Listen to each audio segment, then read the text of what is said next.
So this is a 2005 Toyota Sequoia, and I've been looking at these because of the serviceability. Another thing is there's some enhancements done. You've got your air conditioning core, and then look at this guy here. Extra cooling fan. New Denso radiator in this case, so good layers and cooling effect. This can here.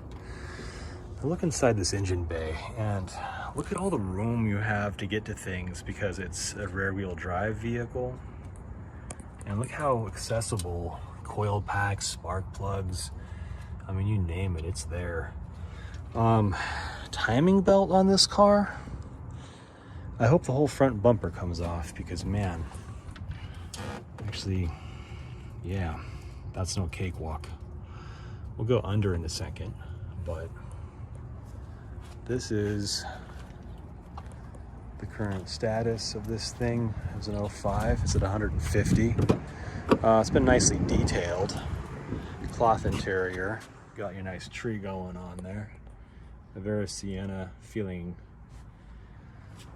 steering wheel and kind of light feeling doors. You got your Ewok post third seat option here, along with that hanging seat belt. And this like Forerunner 80s looking interior that I really wish was more like the Sienna, which pretty much had like this attitude all the way through.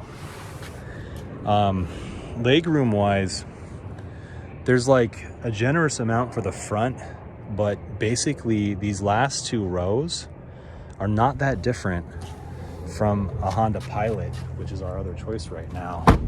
And these tires are not going to be cheap. This guy's wearing a 265/70 R16, which is what I saw on another car this week. This guy here, he's wearing a 275/45 R20, and this is an 03. It's been pimped a little.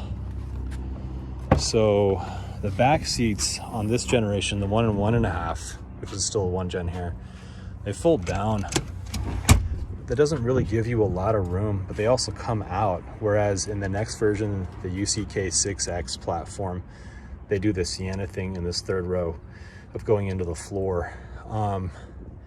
You know, looking at the seat and sitting in it, the comfort level really isn't that different from the back of a Sienna. Oh, and the headrest for the Ewok seats here.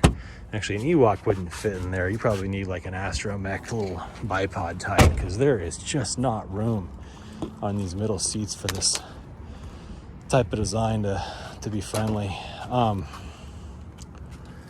Let's go under here real quick. Here we go. So I might spend some time down here on this car, so let's get a good look, or a car like this. So first of all, you got a metal splash guard here that looks like it could definitely make friends with some rocks. I've got a lot of oil coming down on this side, which is specific to this car. Who knows how many others. Let's spell it. Yeah, I think it's motor oil. Suspension is questionable. See some more wetness here and there. Now, what I was thinking was, hey, if I had to do an oil pan, comparing this to a Honda, yes, I could do the gasket with some minimal Houdini-isms. I don't know. I can't quite tell. There's a bunch of bolts going around on the bottom of the block here, and it starts to look like maybe the guy couldn't do the oil pan without some work. But this is where it's nice. This is a lot like the IS300s. You see that valve body cover there? A lot of stuff a guy could do. So for me, that brings appeal. The thing is, it would bring appeal on the Honda.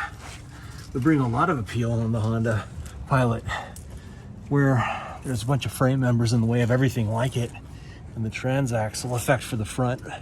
And I'm only looking at the four-wheel drive Honda Pilots. So with all that stuff in the way, on that car, it's in the way because you'll need to be there. On this car, it's not in the way, but you won't need to be there. So the whole thing just becomes a giant moot point. But here we are now in an economy of about $5 a gallon for gas, and getting 16 versus 21 miles per gallon on the freeway. adds up over time. And the only really defending difference between the two for me at this point is that I trust this 2UZ motor to get to, gosh, I mean, I would bet 320,000 with basic diligence and 500 with due diligence and $1 million if you were the single or second owner that properly tended these. So for me,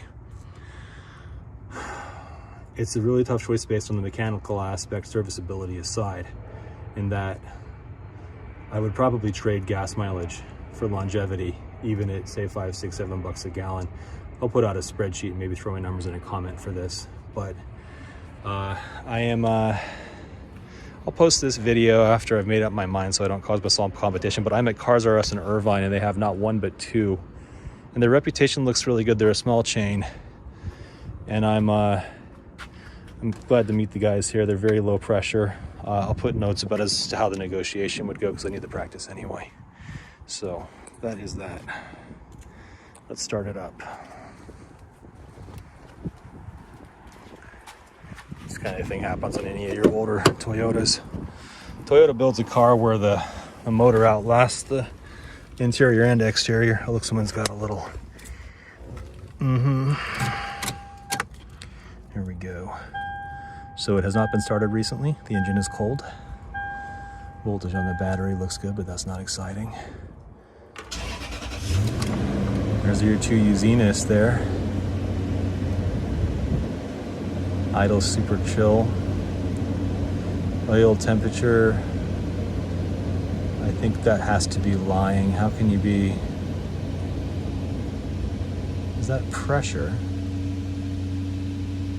I hope that's oil pressure because that wouldn't make sense for temperature.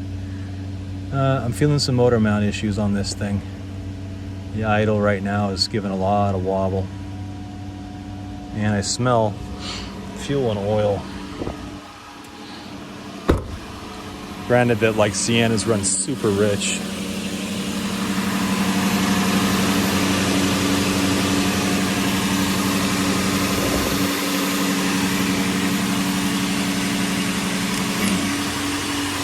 I heard that exact sound on the other 2005 I looked at. I sure wonder what that is. I'll have to ask around. I wasn't back here for the start. I should have propped the camera. I smell kind of a tinny smell. Somebody used like a sealant, I think, in the motor.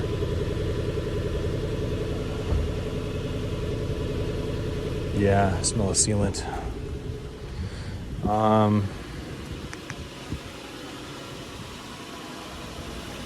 It's got these kind of dingy entry-level wheels, livable, but nothing to fall in love with. The tires are not so fantastic on this thing, and I'm bothered because the front left. Well, no, I imagine that. They kind of need rotated the back barely once, but there's not a lot of meat on these tires. But I thought I felt extra tread on one side.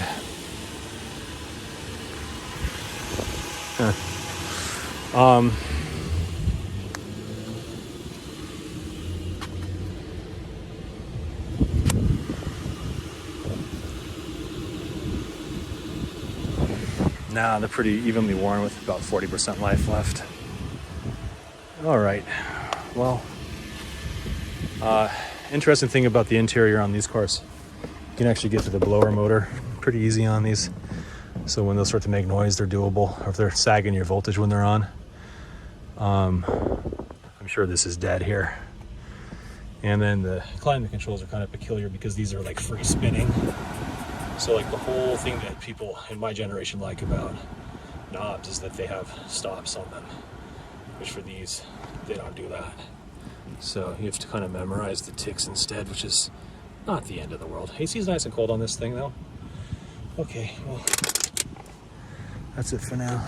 No box, no bags. Want to see a captain's one sometime soon.